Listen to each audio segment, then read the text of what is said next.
Hello everyone, welcome to Descent Journeys in the Dark Second Edition. I am going to go and look through Lord Merick Farrow's plot deck, Cursed by Power. So you actually start with Dark Pack.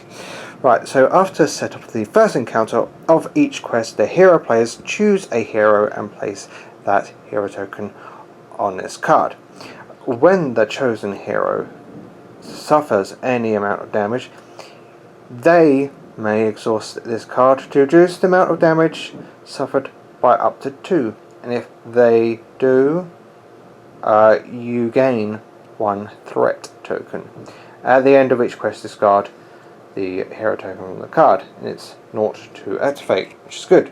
And it's the hero players don't actually have a choice; they must do this. So okay, that could be interesting. Right, Greater Power costs 2 to buy. Exhaust this card when a monster performs an attack.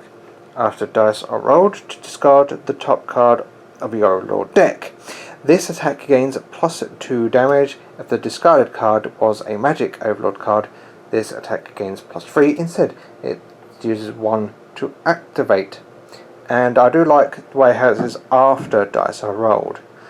I mean, even if it wasn't a magic card, plus 2 damage is still plus 2 damage, which is absolutely awesome. And it goes well with Blast or Fire Breath, something like that. Yeah, I mean, I like this one. Yeah, okay, so you have to discard an Overlord card, but I probably wouldn't care. Or maybe I would, it all depends on what I would discard. Well, anyway. The Dark Mark, 2 to buy. After setup of the first encounter of each quest, the hero players choose a hero and place that hero's token. What? Places that hero's hero token on the card. Yeah, I don't think that was actually necessary. Right. Anyway, and the hero players don't have a choice as well. Source this card when a hero suffers at least 1 damage. That hero suffers no damage, and the hero whose hero token is on the card suffers 2 instead. And at the end of each quest, discard the hero token from the quest. This is when you decide. This is very, very nice. 0 to activate. Very, very nice. Gives you the options of doing damage to the one that you really, really hate, especially if they have a very high armor roll. There you have it, that's the way of beating them. Next we have the Grasping Grave, 2 to buy. Exhaust this card when a hero performs a stand-up action or is revived by another hero. That hero rolls 1 red die, power die, instead of 2, and it's 1 to activate. Oh, okay, that's not bad. Get up, knock them down easily enough. You know, I don't know, it might be worth it, it might not be. I'm more of a, I don't know if it will be worth it or not kind of card. Okay, so that's a 50-50. Another one's called Musks, 2 to buy. Exhaust this card when a hero performs an attack before dice are rolled. If you do, the attack is miss, and the card does not refresh as normal. Refresh the card at the end of each quest, and it's a 1 to activate.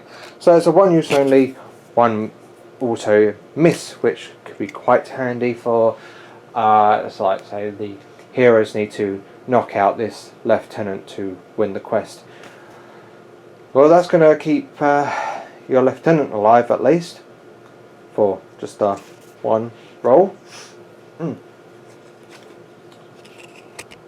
Mystic Might, 3 to buy. Use this card after you play a Magic Overlord card. So really you need to get a lot of Magic Overlord cards for these to work. Place 1 fatigue token on this card. Okay. You may discard 1 fatigue token from this card after dice are rolled. I like when it says after.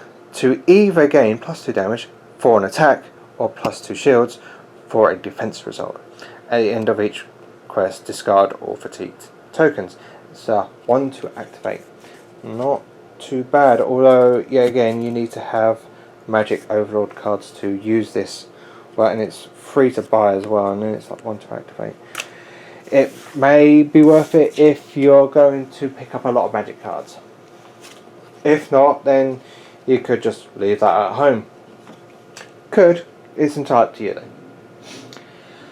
I myself, I wouldn't know what kind of cards I'll be going for, so... Next one. Right. The Margot... Oh, jeez, I've lost all these wordings. The Mattery. Isn't it? Thaumaturgy. That's it. Not Turgi, it's Turgi. Jeez, I'm so thick sometimes. Right, free to buy. Enough about me being thick. Right, exhaust this card at the end of your turn to discard a Magic Overlord card from your hand to search your discard pile for Magic Overlord card of your choice. Reveal that card and place it into your hand. 1 to activate. So yet again, it's all about trying to make sure you have plenty of Magic cards. That's what you want to buy. So, hooray! Bolt from the Blue, free to buy. This better be a good card. It's not a good card. Exhaust this card during your turn to choose a hero. Perform an attack targeting the chosen hero using the following dice. It's a range with blue and yellow. If the total range of this attack is less than 4, it is a miss. The attack gains Surge +2 range, Surge +2 damage, and it's 1 to activate. That's not good. You're using a threat token to attempt to hit something that could potentially do absolutely nothing. Okay, yes, +2 range, so it could actually hit. But then again, even if it does hit, you still could get a Surge +2. But then again, it's only blue and yellow. Maybe okay in Act 1, but not Act 2. Free to buy, 1 to activate. I don't think so. Ignore this card. It's bad. Right. Cable. 4 to buy. Exhaust a card off the setup of an encounter to choose a monster group and place this card near that group's monster card. Each master monster in that group gains Surge Overseer.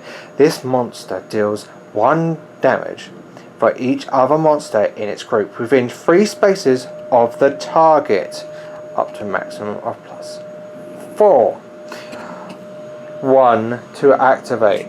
This is a great card if you love using lots of small monsters. For example, Goblin Archers. That's pretty good. Okay, they range, but if you're getting close enough, this will be very good. But then there's plenty of other small monsters that you could actually use to gain up to cause a lot of damage. Like perhaps kobolds.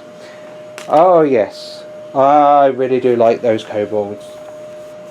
Right, we have Summon Merrick, free to cast. Exhaust a card off the setup of the encounter and choose 1 open monster group. Replace 1 master monster in that group with Lord Merick Farrow, agent.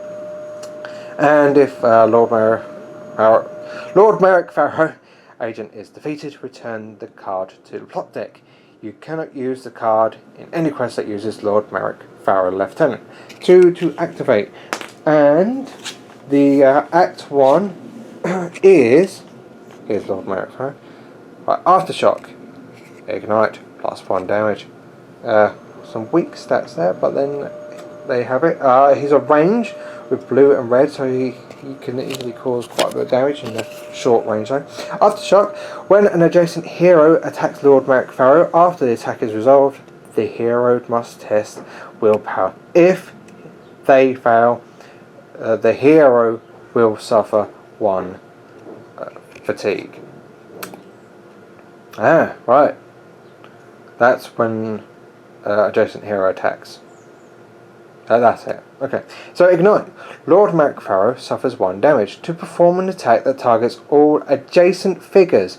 Please note it says adjacent figures and not adjacent heroes. Each figure rolls defense dice separately. Merrick may not perform this action if suffering the damage would defeat him. which makes perfect sense. The Act 2 version of him, there we go, gets of course Aftershock Ignite +1 and Wither for another surge there. But blue, red, yellow, this time it's got a better range now. Still not that great in health. And Wither is the target suffers 1 fatigue. Hooray! That's really neat. Okay, so this is Lord Merick Farrow. In all of his glory, I guess. It's really like a more generic model. It is a bit meh, but then that's the artwork for you. It's just like, yeah, hi. Perhaps when he's painted up, he'd look better, but it's alright. Right, as for the deck itself, well, it is all about you. If you want to use some of those cards correctly, you must have some Overlord magic cards, which means going through some of the Overlord classes and just go for the ones with the most magic. Otherwise, it's actually not a bad deck. Plot deck, that is. Yeah, so it's not that bad. That's all I have for it. Until next time, thank you very much. Bye.